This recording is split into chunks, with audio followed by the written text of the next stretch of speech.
आज मैं देश की जनता के सामने आपके चैनल के माध्यम से सवाल ये पूछता हूं कि अब्दुल आग लगाएगा, अब्दुल ह्यूमन चेन बनाएगा, फोटो भी खिंचवाएगा, वीडियो भी बनवाएगा, उस पर बड़े बड़े नीले टिक वाले लोग उसको रीट्वीट भी करेंगे, फिर वो अच्छा अब्दुल कहलाएगा। पर देश की जनता ये जानना चाहती है मेरे अब्दुल भाई कि अपने दिल के राज तो खोलो। आप उस मंदिर को किससे बचा रहे थे? लोग, तमाम कॉमेडियन के मैं आपको नाम गिनवा दूंगा, ये लोग भगवान विष्णु से लेकर भगवान राम और गणेश जी का मजाक उड़ाते हैं। जरा उड़ा के देखे प्रॉफिट मोहम्मद का, चार्ली हेब्दो का केस तो याद होगा ही। एक और बहुत बड़े शायर को जो है बड़ी तन्मयता के साथ याद किया जा रहा था। क्या कहा जा रहा था कि तख्त उछाले जाएंगे और हर बुत गिराए जाएंगे। तुम्हारे बाप का राज है, तुम बुत पे हाथ लगा के दिखाओ। अरे कहने वाले तो ये कह गए कि किसी के बाप का हिंदुस्तान थोड़ा ही है। हाँ भैया, हमारे बाप का हिंदुस्तान है। जिसके बाप का हिंदुस्तान नहीं है वो हिंदुस्तान छोड़ के उसने 2 देश बना लिए। हमें बेंगलोर में जो देखने को मिल रहा है कि एक दलित एमएलए, भले ही वो कांग्रेस का हो, यही लोग हैं जो जय मीम और जय भीम बोलते हैं। आज कहाँ गया जय मीम और जय भीम? ताहिर हुसैन क्या बोलता है कि मुझे 370 हटाने का दुख था, मुझे 3 तलाक का दुख था और मुझे राम मंदिर का दुख था।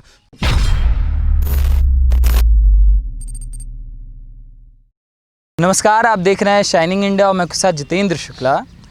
हमारे देश में एक शब्द है अभिव्यक्ति की आज़ादी। मतलब आप कुछ भी बोलिए, हम सुन लेंगे।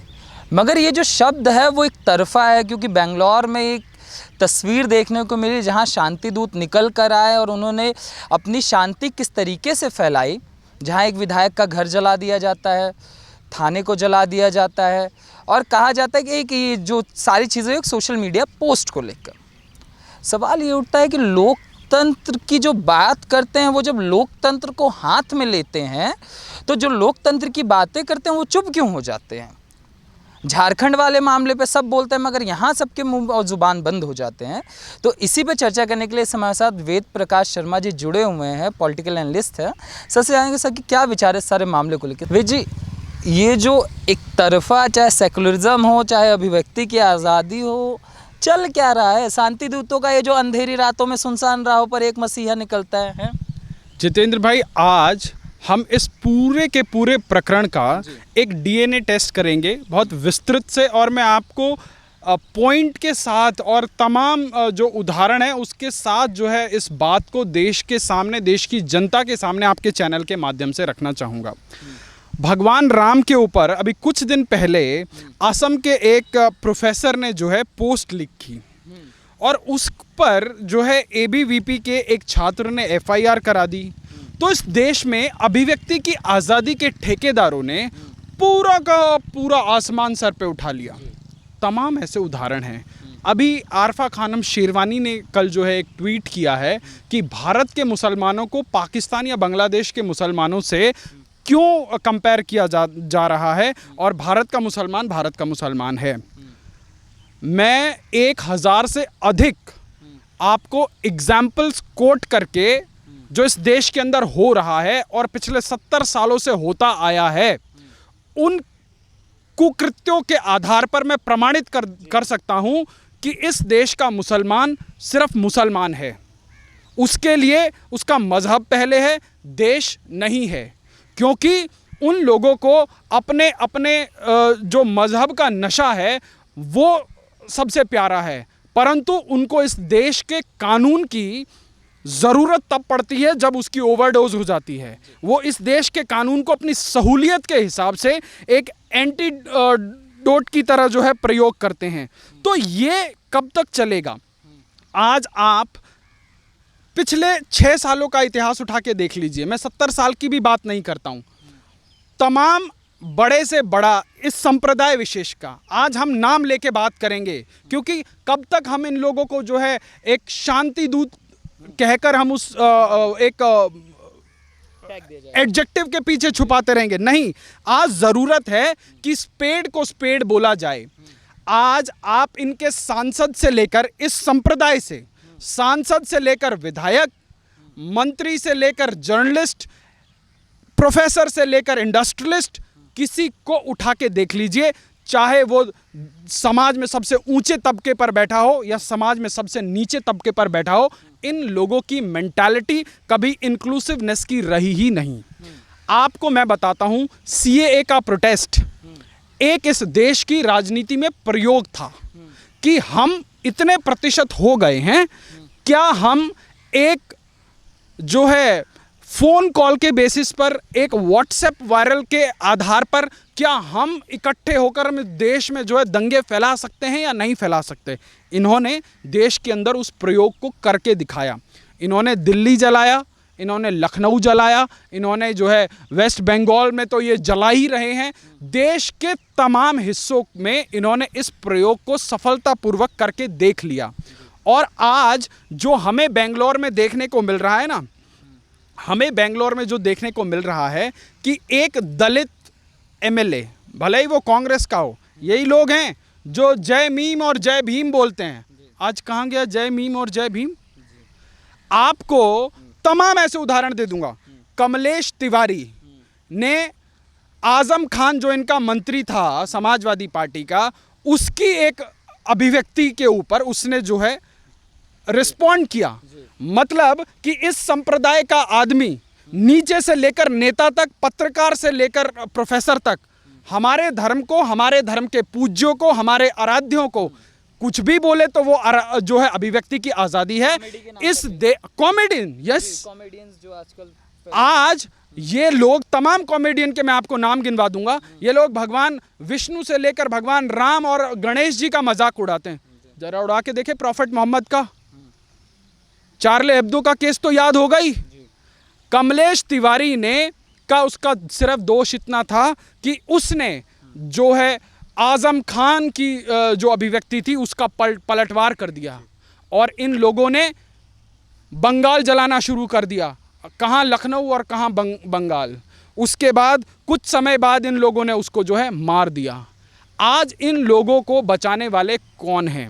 ये दुखद तो ये है कि हमारे समाज के अंदर जिन लोगों को हम बुद्धिजीवी बोलते हैं, जिन लोगों को हम जो है वामपंथी बोलते हैं, जिन लोगों को आज इस देश में नैरेटिव सेट करने वाले, जो इस दिल्ली के लुटियन में बैठकर, बड़े बड़े एसी कमरों में बैठकर देश का भविष्य जो है ये लोग तय करने का दुस्साहस करते हैं, यही लोग बचाते हैं। आज यदि इस बेंगलोर के केस को थोड़ा सा उल्टा कर दिया जाए कि यदि एक अन्य संप्रदाय से या इस देश के बहुसंख्यक समाज से, सीधा उदाहरण कर लेते हैं, झारखंड में जो हुआ तबरेज़ अंसारी वाला जो मामला था, बिल्कुल। मॉब लिंचिंग, बेंगलोर में तो क्यों नहीं चिल्लाते आप मॉब लिंचिंग? क्यों किसी को डर नहीं लगता देश के अंदर? देखिए, ये एक ऐतिहासिक भूल हम आप लोग कर रहे हैं और अगर इस प्रकार की ऐतिहासिक भूल होती रही तो आज ये लोग प्रतिशत में इतने कम होते हुए भी ये लोग निम्न प्रकार के प्रयोग करके देख रहे हैं कि आज हमारी संख्या इतनी है तो क्या हम जो है इन लोगों को डरा सकते हैं, इन लोगों को जो है झुका सकते हैं, इन लोगों के अंदर एक खौफ पैदा कर सकते हैं। इतिहास से हम क्यों नहीं सीख रहे? बाबर ने श्री राम का मंदिर तोड़ा, औरंगजेब ने जो है मथुरा में कृष्ण का मंदिर तोड़ा, काशी का विश्वनाथ मंदिर तोड़ा, हिंदुओं ने विरोध किया, कर रहे हैं। और किसके तहत कर रहे हैं? कानून के तहत कर रहे हैं। जो देश के अंदर न्यायिक प्रक्रिया है उसके तहत कर रहे हैं। 500 साल की लड़ाई आज इस देश का बहुसंख्यक हिंदू समाज कानूनी प्रक्रिया से लड़कर आया है। और दिल्ली दंगों को, दिल्ली में जो है दिल्ली को आग में झोंक देने वाला जो है ताहिर हुसैन क्या बोलता है कि मुझे 370 हटाने का दुख था, मुझे 3 तलाक का दुख था और मुझे राम मंदिर का दुख था।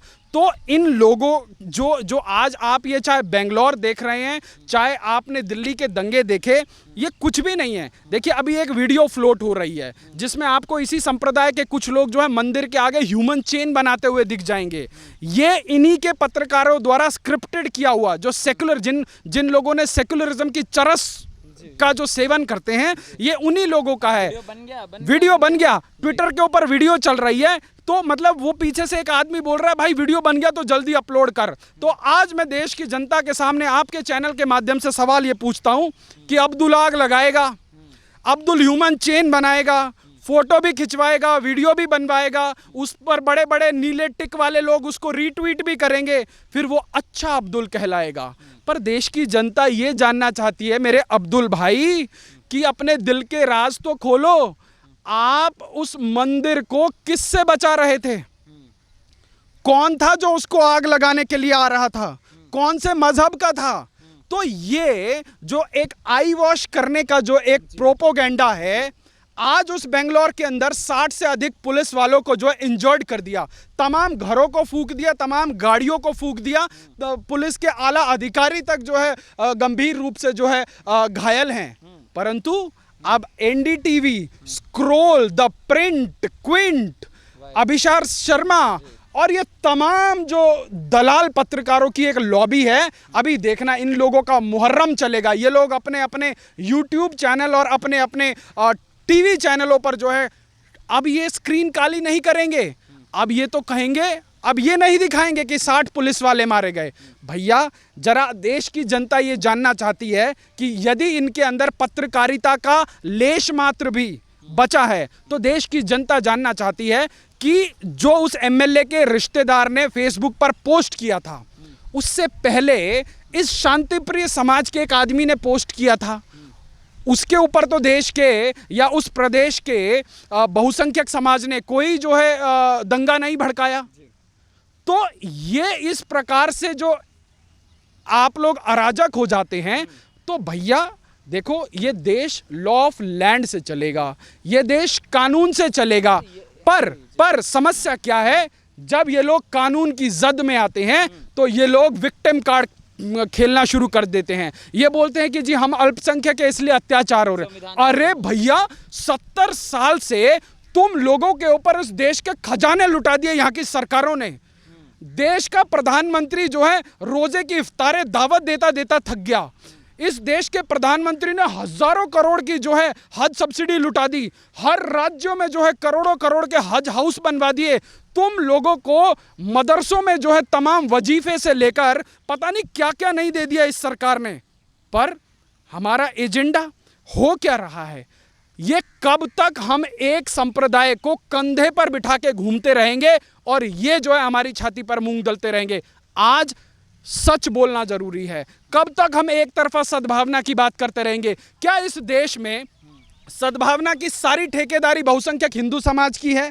देखिए हम लोग आए दिन हमारे संप्रदाय के ऊपर, हमारे आराध्यों के ऊपर तमाम प्रकार की गंदी अभिव्यक्ति इस समाज के और इस समाज के बड़े बड़े लोगों के माध्यम से जो है देखते हैं। उसके बाद क्या होता है, फेसबुक पर नवीन एक पोस्ट के ऊपर रिस्पॉन्स करता है। इसी संप्रदाय के एक व्यक्ति ने हमारे आराध्य के ऊपर पोस्ट किया, उसके रिस्पॉन्स में वो पोस्ट डालता है तो वो हिंदू फोबिक हो जाता है। अच्छा, हिंदू फोबिक क्यों हो जाता है? आइए इतिहास उठा के बात करते हैं। यदि अगर नवीन ने ऐतिहासिक तथ्यों के आधार पर नहीं लिखा तो उसके ऊपर कार्रवाई होनी चाहिए। आइए उठाइए, आपकी ही किताबें उठाते हैं। अब कहने लगी कि उनका अकाउंट हैक हो गया था। देखिए इन लोगों, हाँ उनका अकाउंट हैक हो गया होगा क्योंकि अब पार्टी का प्रेशर है, क्योंकि जो पार्टी है वो पूर्ण तरह सेकुलर है और इसी एक संप्रदाय विशेष की पिछले 70 सालों से तुष्टिकरण की खाद डाल के इसी पार्टी ने फलाया फुलाया। देखिए इस संप्रदाय विशेष का जो एजेंडा बहुत क्लियर है, परंतु हम लोग कंफ्यूज हैं। इस देश का बहुसंख्यक समाज कंफ्यूज है। तो क्या करता है इस देश का बहुसंख्यक समाज? उन लोगों के साथ सद्भावना की बात करता है, उन लोगों को स्कॉलरशिप देने की बात करता है, उन लोगों को सब्सिडी देने की बात करता है, उन लोगों के लिए यूपीएससी के लिए वजीफे देने की बात करता है। परंतु तमाम उदाहरण हैं कि उस संप्रदाय का आदमी अपने एजेंडे को लेकर क्लियर है। और ये अभी जैसे अभी कल खबर आई कि 1000 करोड़ के हवाला का जो है ट्रांजैक्शन तमाम चीनी नागरिक और कई भारतीय लोग भी उसमें संलग्न पाए गए हैं। तो मुझे कहीं ना कहीं ये बू आती है कि जो अभी हमारी चीन के साथ जिस प्रकार से स्टैंड ऑफ चल रहा है, बिकॉज चीन को एक चीज़ बहुत अच्छे से समझ आ गई है कि आज भारत के साथ 60 से अधिक देश खड़े हैं और सब प्रभावशाली देश खड़े हैं। यदि चीन ने एक बार भी गलती करी तो 60 देश मिलकर जो है उसका मटिया मेट कर देंगे। पर चीन को एक चीज़ बहुत भली भांति पता है कि इस देश के अंदर एक ऐसा संप्रदाय है जो हमेशा बारूद लेके घूमता है, हमेशा बारूद के ढेर पर बैठा रहता है। बस उसको जो है 500 रुपए का नोट और बिरयानी की प्लेट खिला दो तो वो इस देश में तमाम शाहीन बाग खड़े कर देगा। तो मुझे ये आभास होता है कि कहीं ये जो हजारों करोड़ रुपए का लेन देन है, क्या वो देश के अंदर अशांति फैलाने का एक प्रयास तो नहीं है, क्योंकि अभी देश के प्रधानमंत्री ने राम मंदिर का जो है भूमि पूजन किया है। और आज जो है हम एक तरफ कोरोना से लड़ रहे हैं, दूसरी तरफ चीन, तीसरी तरफ पाकिस्तान से लड़ रहे हैं, परंतु इस देश के अंदर जो गद्दार, जो दीमक लगी हुई है इस देश में, जो एक सेकुलरिज्म की जो खाद पानी इस देश के एक संप्रदाय विशेष को मिला है, उससे वो जो दीमक जो इस देश के अंदर लग गई है वो बहुत खतरनाक है। सवाल यही होता है ना कि अभिव्यक्ति की जो आज़ादी है इस देश में एक तरफा क्यों है? बार बार अब यहाँ बोला जाए तो ठीक है भैया, कुछ भी आप बोलिए, हम बोल देंगे तो नहीं। आप जैसा आपने बोला हिंदू फोबिक है, मुस्लिम फोबिक है, ये सारे शब्द उछल कर सामने आ जाएंगे और कहा जाएगा कि भैया आप तो सांप्रदायिक हो रहे हैं। आज मैं एक कुछ पंक्तियाँ और कुछ शायरों को आपकी इस पूरी की पूरी चर्चा में रेफ़र करना चाहूँगा कि हो जाए अगर शाहे खुराशा का इशारा, सिजदा ना करूं हिंद की नापाक ज़मीं पर। और ये बोलने वाले साहब कौन थे? अल्मा इकबाल। आज इस देश के अंदर तमाम संप्रदाय विशेष के लोग उस अल्मा इकबाल के नारे को जो है जीवंत कर रहे थे। कहाँ पर? चाहे दिल्ली में जाफराबाद हो, चाहे शाहीन बाग हो, वहाँ पर एक और बहुत बड़े शायर को जो है बड़ी तन्मयता के साथ याद किया जा रहा था। क्या कहा जा रहा था? कि तख्त उछाले जाएंगे और हर बुत गिराए जाएंगे। तुम्हारे बाप का राज है, तुम बुत पे हाथ लगा के दिखाओ। अरे कहने वाले तो ये कह गए कि किसी के बाप का हिंदुस्तान थोड़ा ही है। हाँ भैया, हमारे बाप का हिंदुस्तान है। जिसके बाप का हिंदुस्तान नहीं है वो हिंदुस्तान छोड़ के उसने 2 देश बना लिए। मैं ज़्यादा कुछ नहीं कहना चाहूँगा कि क्यों आज वो हमारे बीच में नहीं है, परंतु इस संप्रदाय के चाहे बुद्धिजीवी हों चाहे गैर बुद्धिजीवी हों, इन लोगों का एजेंडा सिर्फ और सिर्फ साफ है कि अपनी जनसंख्या बढ़ाना और अपनी बढ़ती हुई ताकत का एहसास कराना। आज देश की जनता जानना चाहती है बाबर कौन था। आइए हम इतिहास के बारे में बात करते हैं। आज जो लोग इस देश में जो है इस देश के लोगों को सेकुलरिज्म का नशा कराना चाहते हैं ना, आइए इतिहास उठाकर देखते हैं और इतिहास के पन्नों से जो है कुछ बातें करते हैं। 20 हज़ार मंदिर कश्मीर के अंदर जो है तोड़े गए और 1992 के बाद धुमरी बलपेटा से मल्लापुरम तक तमाम जो है मंदिर, जो हज़ारों हज़ार मंदिर जो है ध्वस्त कर दिए गए। आज इन लोगों को ये दंगे क्यों होते हैं? ये दंगे सिर्फ और एक सिर्फ बाबरी मस्जिद को जो है आगे करके दंगे होते हैं। आइए आज बाबरी के सच की बात करेंगे। आज देश की जनता को बताएंगे कि बाबर का सच क्या है और तमाम उन जो है जितने भी मुग़ल सल्तनत थे जिनके बारे में आज के इतिहासकार बताते हैं कि भारत को मुग़लों ने बनाया। आज मुग़लों ने क्या बनाया क्या नहीं बनाया, आज उसके ऊपर विस्तृत चर्चा करनी ज़रूरी है। तज़्ज़ुक़े बाबरी में बाबर ने लिखा है, ये जितने भी मुस्लिम समाज के बुद्धिजीवी लोग हैं, ठेकेदार हैं, ज़रा किताब खोलें। जो अकरुद्दीन ओवैसी जैसे लोग आके चैनलों पर एक मज़हब का नशा बांटने का काम करते हैं, ज़रा उठाएं अपनी किताबें और उसके बाद अपने संप्रदाय के लोगों को पढ़ाएं कि तज़्ज़ुक़े बाबरी में बाबर लिखता है कि उसने कितनी मंदिरों को जो है ज़मींदोज़ कर दिया, पर वहाँ उसने कहीं नहीं लिखा कि उसने जो है मस्जिद बनाई। उसके बाद आईन अकबरी में अकबर लिखता है कि उसने देश के अंदर जो है कितने मंदिर तोड़े। परंतु दुख इस बात का है कि आज इस देश की राजधानी में हैं हम और आपको लगेगा कि किसी मुगलिया सल्तनत में हैं। कहीं आपको अकबर रोड मिलेगी, कहीं औरंगज़ेब रोड मिलेगी, कहीं बाबर रोड मिलेगी, कहीं हुमायूं मिलेगा, पर इतिहास कौन पढ़ाएगा? आज इतिहास से हमारे देश के युवा महरूम हैं। उन लोगों को सही इतिहास नहीं पढ़ाया गया। फतवाए आलमगीरी में औरंगज़ेब लिखता है कि उसने अपने शासन में कितने मंदिर तोड़े। आज इस देश का जो भी एजुकेशन सिस्टम से, जो एकेडमिक सिस्टम से जुड़ा हुआ बुद्धिजीवी वर्ग है, वो इसके ऊपर डिबेट क्यों नहीं करता? ये देश की चिंता का सवाल है।